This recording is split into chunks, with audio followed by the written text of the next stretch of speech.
1. Mari membaca Quran Surah Al-Hujurat ayat 13. Ayat berikut ini berisi pesan-pesan mulia terkait dengan keanekaragaman manusia yang Allah SWT ciptakan dengan berbangsa dan bersuku-suku agar saling mengenal.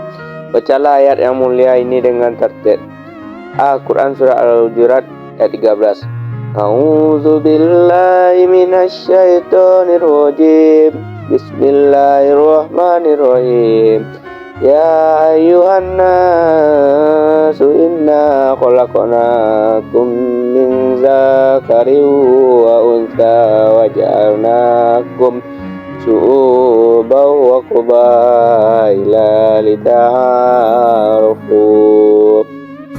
Inna akramakum indallahi atqakum innallaha alimun khabir. Yang kedua, memahami tajwid tentang tanda wakaf. Menurut bahasa, wakaf artinya berhenti atau menahan. Menurut istilah ilmu tajwid, pengertian wakaf adalah memutuskan suara di akhir kata untuk bernafas sejenak dengan niat meneruskan bacaan selanjutnya. Wakaf dibedakan menjadi 5 macam. Berikut ini. A. Wakaf lazim. Wakaf lazim artinya harus berhenti. Ketika kalian membaca Al-Quran, kemudian menemukan wakaf lazim, itu artinya pada tempat terdapat tanda wakaf lazim tersebut harus berhenti atau wakaf untuk mengambil nafas, baru kemudian melanjutkan bacaan.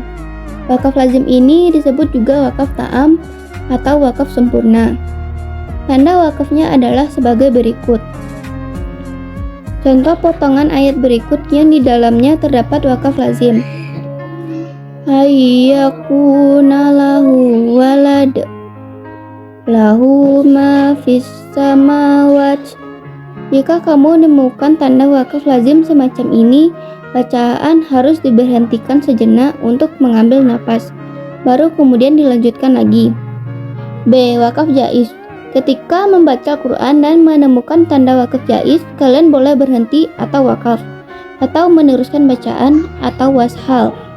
Namun ada yang diutamakan wakaf atau berhenti dan ada yang lebih diutamakan washal atau terus. Oleh karena itu wakaf jaiz ini sendiri dibagi menjadi 3 macam, yaitu 1. Jaiz kafi. Ketika pembaca Quran dan menemukan wakaf jaiz kafi, ia boleh wakaf dan boleh washal atau diteruskan, namun lebih diutamakan untuk wakaf atau berhenti. Tanda wakafnya adalah sebagai berikut. Contoh, Qul atu'allimunallaha bidinikum. 2. Jaiz tasawi. Ketika pembaca Quran menemukan wakaf jaiz tasawi, boleh wakaf atau berhenti maupun washal atau diteruskan. Hukumnya sama, tidak ada yang lebih diutamakan. Tanda wakafnya adalah sebagai berikut. Contoh, Qul la tamunnu alayya islamakum. 3. Jaiz hasan. Ketika pembaca Quran menemukan wakaf jaiz hasan, maka ia boleh membaca wakaf atau berhenti, maupun washal atau diteruskan. Tetapi membaca washal lebih utama. Tanda wakafnya adalah sebagai berikut. Contoh, wa na'lamu ma tuwaswisu bihi nafsuhu. C. Wakaf muraqabah atau mu'anakah.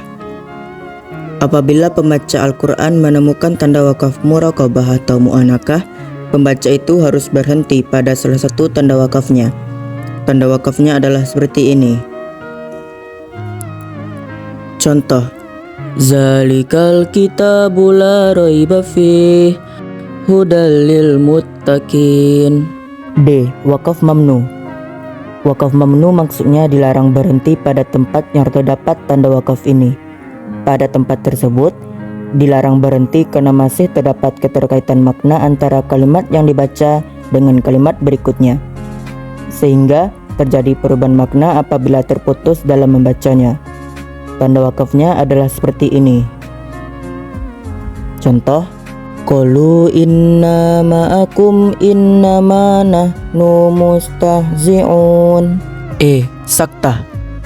Apabila pembaca Al-Quran menemukan tanda wakaf saktah, ia harus berhenti sejenak, tetapi jangan mengambil napas. Tanda wakafnya adalah seperti ini. Contoh, qalu ya wailana man ba'asyana min marqadin haza ma wa'adar rahmanu wassadaqal mursalun. 3. Memahami kandungan Quran Surah Al-Hujurat Surat 49 ayat 13. Ayat ini mengandung pesan yang luar biasa, yakni kita diajarkan untuk tidak membeda-bedakan orang lain berdasarkan kekayaan, warna kulit, ras, suku bangsa, dan perbedaan fisik lainnya. Akan tetapi, kita diajarkan untuk menjadi seorang yang mulia di sisi Allah Subhanahu wa Ta'ala berdasarkan ketakwaan kita. Kita juga diperintahkan untuk saling mengenal berbagai jenis dan karakter manusia agar mampu memahami kelebihan dan kekurangan masing-masing. Allah Subhanahu wa Ta'ala tidak pernah membeda-bedakan manusia dari bentuk tubuh ataupun harta bendanya. Namun Allah Subhanahu wa Ta'ala melihat manusia dari amal soleh dan kebersihan hatinya. Manusia yang paling mulia di sisi Allah Subhanahu wa Ta'ala adalah manusia yang paling banyak amal solehnya dan bersih hatinya. Rasulullah SAW berpesan agar kita senantiasa bertoleransi dan menghargai perbedaan seperti yang disabdakan dalam hadis berikut. An Abi Hurairah wafa'ahu ilan nabi innallaha la yanzuru ila suwarikum wa amlikum walakin innama yanzuru ila a'malikum wa qulubikum. Artinya, diriwayatkan dari Abu Hurairah yang dimarfukan kepada Nabi SAW. Beliau bersabda, sesungguhnya Allah tidak melihat kepada rupa dan harta benda kalian, tetapi Dia hanya memandang kepada amal dan hati kalian. Hadis riwayat Ibnu Majah. Seorang mukmin kita hendaknya menghargai perbedaan di antara kaum mukminin, sebab sesama mukmin adalah bersaudara yang satu sama lain saling menguatkan. Hal ini dengan sabda Nabi Muhammad SAW yang berbunyi, An Abi Musal As'ari Qala Rasulullah al-mu'minul lil mu'mini kalbut yani yasuda ba'doru ba'don, yang berarti diriwayatkan dari Abu Musa al-Asy'ari. Ia berkata, Rasulullah SAW bersabda, antara seorang mukmin dengan mukmin yang lainnya adalah bagaikan satu bangunan yang saling menguatkan satu sama lain. Setelah membaca penjelasan ini, apakah kamu siap untuk menjadi seorang orang yang penuh dengan toleransi dan mau menghargai perbedaan untuk menjadi hamba Allah yang seperti itu? Tidaklah sulit, hanya perlu berlatih.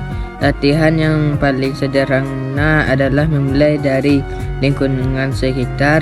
Misalnya dalam keluarga, mau menghargai kesukaan anggota keluarga yang lain, dan di sekolah seperti mau menghargai pendapat teman-teman saat berdiskusi kelompok. Hal-hal seperti ini mungkin bagi kamu terlihat sepele, akan tetapi kamu biasakan dan menghargai perbedaan dalam kehidupan masyarakat, berbangsa, dan bernegara. Jika diri kita sudah bertoleransi dan menghargai perbedaan, kehidupan akan menjadi lebih baik.